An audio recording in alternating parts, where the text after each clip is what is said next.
My fear was pooping when I was pushing. I sent my granny a text message telling her I was pregnant because I was too scared to tell her in person. I was throwing up all day, every day. I couldn't hold nothing down, no foods, no liquids. I mean, even water, I would throw it right back up. And I lost a lot of weight. Hi guys, welcome back to my channel. I'm Jasmine, and today I'm going to be talking about my labor and delivery story for baby number one. So my very first child. So we're going to start back with how my pregnancy was before I had her. So I got pregnant with my daughter the week of my 23rd birthday. So this is what happened. So my husband now, he was my boyfriend back then. He lived in Georgia. I lived in North Carolina. And I would like go back and forth with visiting him. He would come back and forth, whatever. So I took, the week of my birthday off of work, and I went down there to see him, and that is when I got pregnant. Like literally the week of my birthday, which is so crazy. But I missed my period, and I knew deep down I was pregnant because I don't miss my periods. Like my periods are regular. They come every single month like clockwork. So they never been irregular. Like they might have been one day late here and there, but they come on every 4 weeks, every 28 days to the T, and I missed it. Now I thought my period was coming on because I had some period symptoms, like my boobs, they were really sore. That's the main sign that I get, and they were sore. So I was like, okay, my period's coming on. But then when it didn't, I took a test, and he was like, he couldn't see the two lines. They were clear as day to me. So we got a digital one, and he was in disbelief. I was in disbelief because he thought that he couldn't have kids. We went to get a vaginal ultrasound to even get it confirmed, just to make extra sure, and it was confirmed. So Thanksgiving, when we were like absolutely sure, it was like 2 weeks away, and we were gonna wait to Thanksgiving, right? I think we said we was gonna get a cake or something and say we're pregnant or something, I don't know, and put it on the table. Was we gonna do a cake? I don't know what we're gonna do. We was gonna do something for our family on Thanksgiving to give to my family, give to his family, but I forgot what it was. We couldn't wait. We were just so excited. Like, I always wanted to have kids. If you know anything about me, my family knows I always wanted to be a mom. Just growing up, I always wanted to be a mom. So I was just so super excited. I used to tell my sisters and stuff, everything. So it was really hard to keep it in. So we ended up telling them early, and the reactions we got, my sisters, they were happy, they were excited. People were just in disbelief, because like this is my first baby. Like people just in disbelief. But I feel like most part people were happy and excited. Listen, I was scared to tell my granny because I was living with her, and she's like a very religious person and a Christian and stuff, and so she believes in marriage before babies. Even though she knew like I was with my boyfriend and I was always going to go see him and blah blah blah, she knew what was going on. She just believed in, like I'm living with her, I'm not living with him, like we're not together, like we're not married and stuff. So I sent her a text message. Okay, I sent my granny a text message telling her I was pregnant because I was too scared to tell her in person. I think I sent it when I was with him in Georgia. And was I with him in Georgia?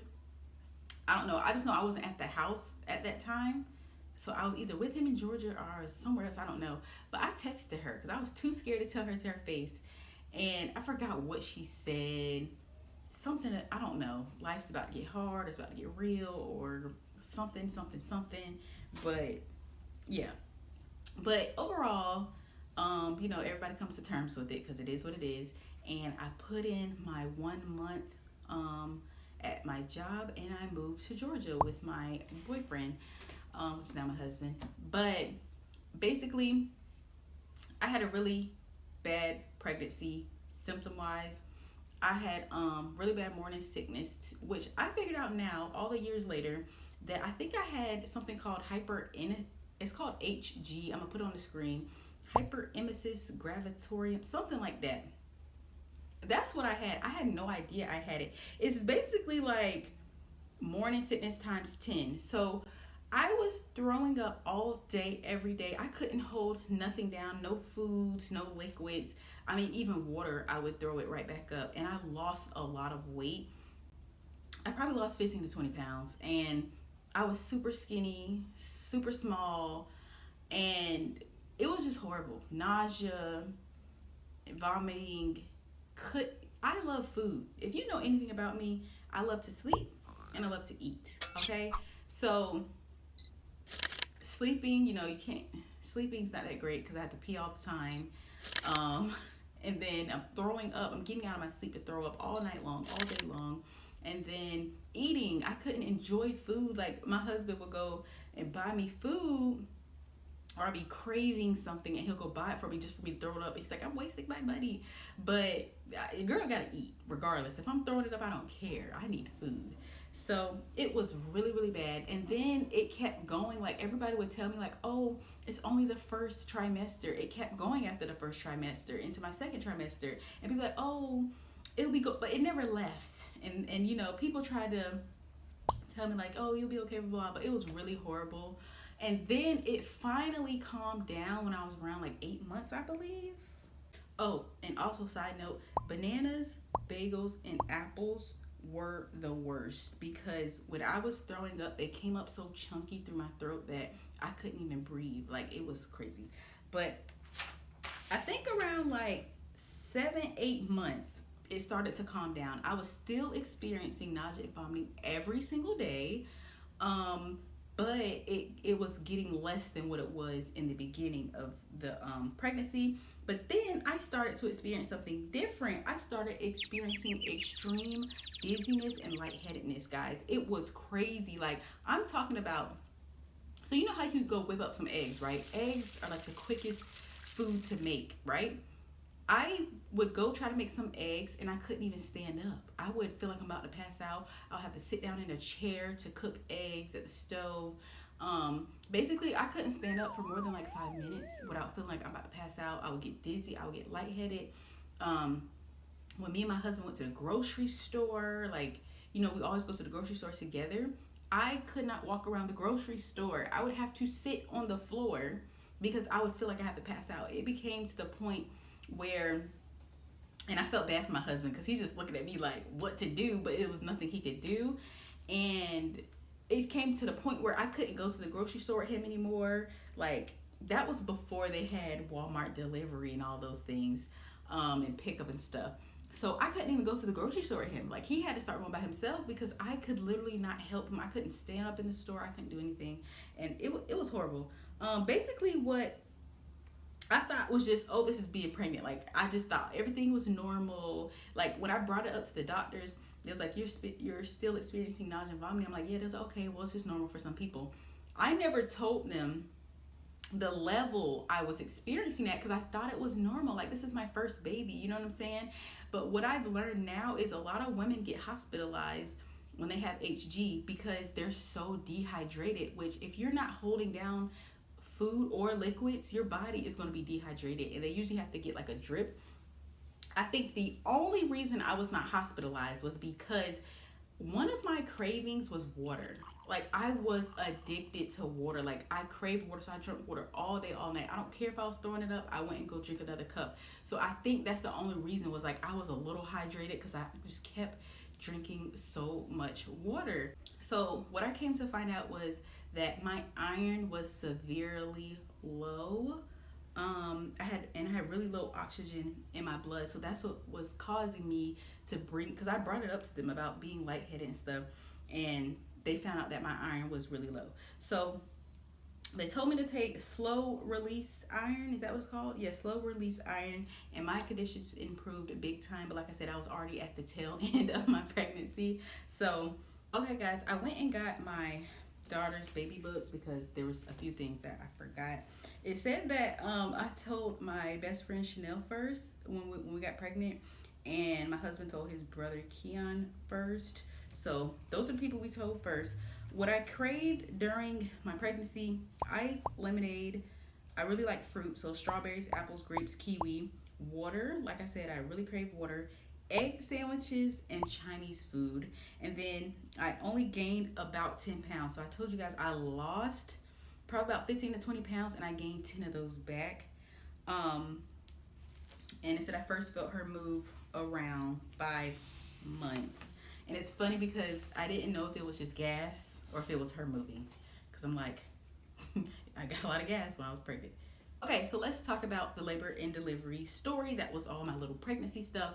And let's talk about labor and delivery. So her due date was July 4th. That was her original due date. Then sometime along the way, they changed it to June 30th. So on June 21st, and here's my little, I wrote it down. At midnight, which was the day she was born, but like that midnight, I started feeling like contractions that were like 15 minutes apart, but I thought they were just Braxton Hicks, so I tried to sleep them off. And you know what's funny was I told my husband to go to sleep. Like around that time, I was like, okay, the baby's coming soon. Like the type of people me and my husband were, we stayed up all night long and we slept a lot during the day. So like we would binge watch shows and everything till like 6 o'clock in the morning, 8 o'clock in the morning, and we would sleep all day. And I was like, we gotta change that. Like we gotta start going to sleep early. Like the baby's about to come. So a few weeks I was like, honey, we gotta go to sleep early. And sometimes we really didn't. Like to be honest, like we really didn't. We just kept saying that.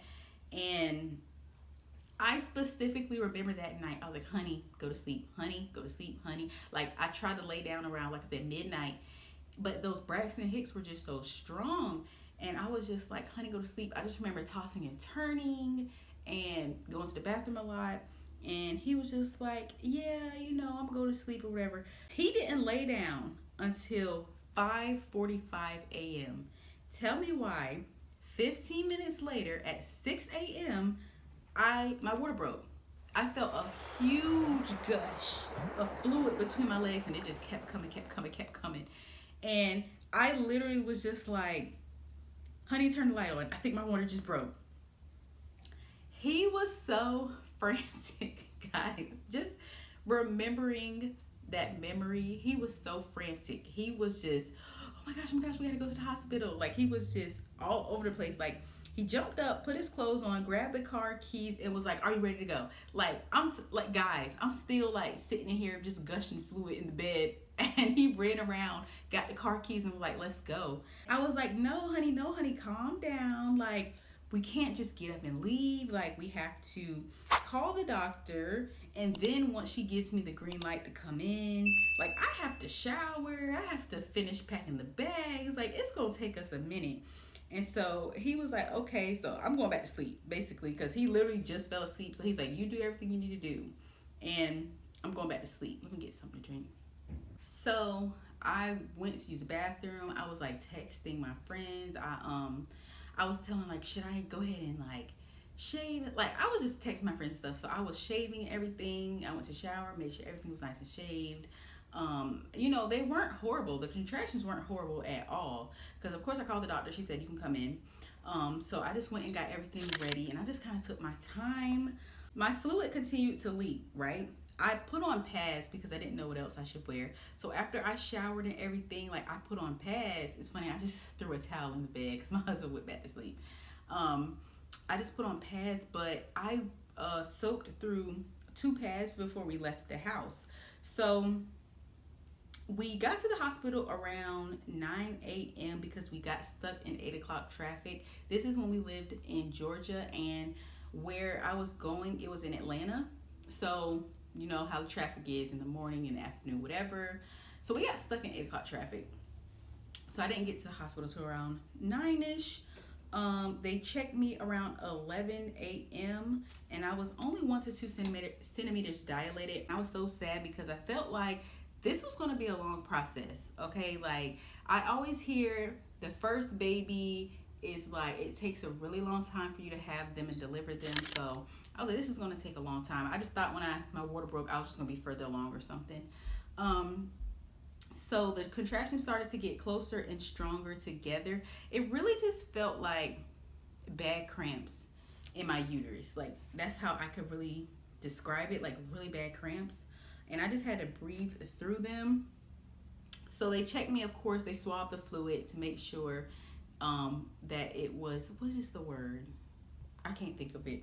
But you know, the fluid that's around the baby, and it was positive. And they had to keep towels under me, guys, because I was leaking so bad. Like, it's just crazy because when our water broke at home, it was so much fluid. And then I was soaking through it, going to the hospital. They just kept changing the towels. They would put a towel under me, it would get soaked. They would take it out, change it. Like, it was just crazy how much fluid was in there. Also, I was mad. Listen, my husband asked me, could he go to sleep?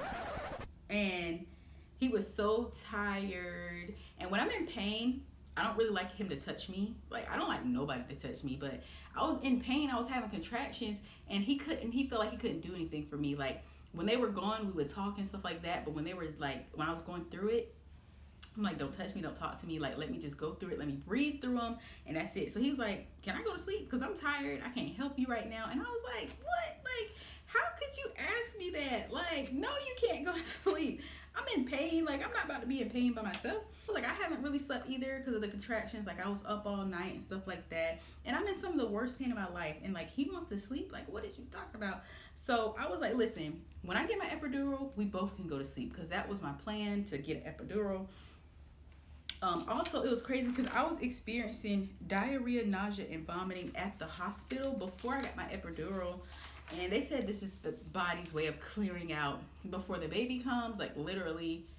And I'm glad, because my fear was pooping when I was pushing. I know people who's happened to them. I know it's a normal thing. The doctors and nurses tell you it's a normal thing, but I did not want to poop, okay, while I was having my baby. So I'm glad before I got my epidural and I couldn't get up and walk, that I had the diarrhea and everything, vomiting, everything came out before they gave it to me. This is the medications they gave me while I was there in labor. They gave me Zofran for nausea. They gave me, I don't even remember this. They gave me an epidural and they gave me Pitocin. I don't remember getting Pitocin. I think it's because, like I said, I wasn't dilated that much. So they gave me Pitocin, and I also got penicillin for group B strep. So that was another weird thing. It's one of the things when I'm pregnant at one of my appointments, they try to see if you have something called group B strep. It's just something some women have sometimes and some of them don't. If you're positive for it, they give you medications while you're in labor so that the baby doesn't get it when it's passing through your vaginal canal. So they told me I didn't have it. My doctors and stuff, they sent me all the paperwork or whatever, my email telling me I did not have it. But when I was there, they was like, oh, we see you're positive for it, here's some medicine. I'm like, no, I'm not positive. I brought up my phone. I'm like, look, I don't have it. Here's the paperwork saying I don't have it. They was like, well, you do, so they messed up, whatever. So it wasn't a big deal because they just gave me medicine for it or whatever. So anyway, I went and got my epidural. It didn't hurt to me, guys. I know people are like, oh my gosh, it's like the worst pain, whatever. It didn't hurt to me. I'm already in pain with the contractions. Like, it just felt like a little IV stick, and that's it. And my husband was talking about how big the needle was because he's seen it. But my lower half went numb. They checked me again, and I was now at 5 centimeters, and it was about 1 p.m. So we got there around 9, and then around 1 p.m. I was about 5 centimeters. And that was after I got the epidural. I went, pooping everything, whatever. So now we was like, okay, we're about to go to sleep. Like, I can't feel anything. They said everything was looking good. The baby's looking good. So we decided to go to sleep. So what happened was they turned the lights off, whatever. And every hour they would come check me and flip me. So I would be on my left side. They would come in the room, flip me to my right side, make sure I'm okay, and then leave. And then they kept doing that for 3 hours. It was funny because, like, they would come in and be like, oh my gosh, it's so peaceful in here. You know what I'm saying? We got a woman across the room screaming and, going crazy. It's quiet. Y'all in here sleep. Like, girl, we was living it up, okay? So around 4, they come in. They said, let me check you, because they didn't check for the baby when they came to flip me. They just came to flip me. They looked at the monitor, making sure the baby's all right and the heartbeat and stuff, but they didn't actually physically check me. So that 3rd hour, around 4, they came and checked me. Let's just see, if there's some progression, because they expected it was going to take a while. Tell me why the head was right there. My daughter's head was right at the opening, guys. I didn't know. I couldn't feel it. But I think the biggest reason why she progressed so fast was because I was sleeping. I was resting. They said, like, when you're feeling those contractions, right? You're in a lot of pain. You tense up. You're tensing your vaginal muscles, okay? So it's restricting the baby from coming down. But the purpose of the contractions, everything, is to open you up more so that the baby can come out and stuff. And so the fact that I was asleep, I was in there, like, me and my husband was gone. We were asleep. My body was at like the peak of relaxation, and I feel like that's why my daughter just, came all the way down. They went to call the doctor immediately. The doctor came in because, I'm waking my husband up and all this other stuff. The doctor came in and told me, he was like, don't laugh, don't cough, don't sneeze, or this baby is flying out of you. Like, we got to get everything ready. They were not ready, you know what I'm saying? The baby was almost out. So the first push, my daughter's head was out, okay? And then in 2 more pushes, she was born. So it was very surreal, guys. Like, it happened so fast. Like, I just cannot wrap my head around it, because the doctors, the nurses, everybody was in shock, because they were like, first time moms don't have babies this quick. Like, a lot of times you're pushing for hours, those practice pushes or whatever, you're in labor and stuff for hours. They was like, this is like unheard of. Like, this is crazy. And I'm in shock too, because I was told that it was going to take a long time. I think, like I said, the epidural and me just going to sleep and being relaxed, it just helped her come down really, really fast. Because I couldn't believe I was a mom, because I always wanted to be a mom. So it's like, this is just crazy that I'm a mom now. I ended up with a 2nd-degree tear, but I couldn't feel her stitch me up because of the epidural. But everything was going good and whatever. Oh my gosh, I wanted to cry so bad. So the type of person I am, I don't like to cry in front of other people. I don't want people feeling bad for me. I don't want people's pity or anything. I don't want people trying to comfort me. Like, sometimes I just want to cry, and I don't want none of that stuff. But I wanted to cry because it's like, this is the moment I'm meeting my daughter. I've always wanted kids my whole life. I'm finally, like, she's here. She's been inside of my stomach, kicking me, beating me up, all these, like, you heard what I went through my pregnancy. Horrible pregnancy, throwing up, lightheaded, dizzy. Finally, this is the end. Like, this is the creation. Like, this is what I've been waiting for, and she's finally here. And I just remember about to cry, but I was like, don't cry, because I don't want, people feeling bad for you. I feel like I'm taking the attention off of my daughter. You know what I'm saying? Like, it's weird, but my advice to anybody, cry, because you're human. Like, it's okay to feel these emotions. It's okay to cry. It is a big moment in your life. But anyway, so the nurse, doctor, whoever is over there doing the head-to-toe assessment on my daughter, guys, let me tell you something. All I remember is my daughter's arm just falling, right? They was doing a head-to-toe assessment. Basically, the nurse said she heard crepitus in my daughter's left shoulder, and she told me that usually means there's a fracture. So basically, my daughter had a fracture.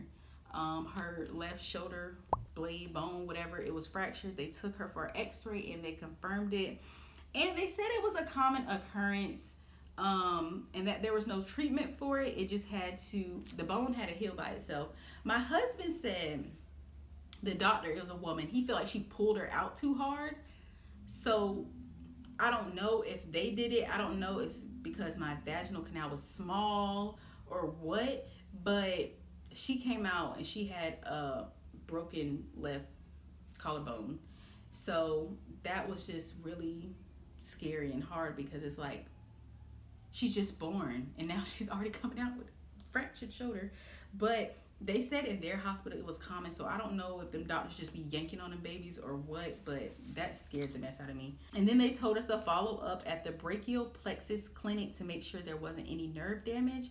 And so we did do that, and there wasn't any nerve damage. That was my labor and delivery story, and it's just crazy just talking about it, thinking about it, having my daughter for the first time. It was just a crazy experience.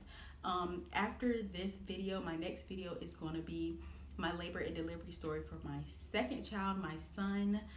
It was a different type of experience, and so, if you guys are interested in that video, you can check out that video next. I love watching these type of videos on YouTube when I was pregnant, that's all I watched was people's labor and delivery stories. So I just wanted to put mine out there as well. And I love talking about my kids and things like that.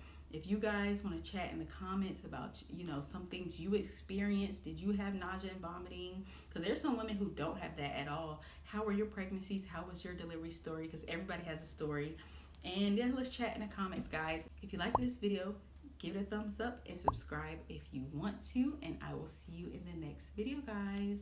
Bye.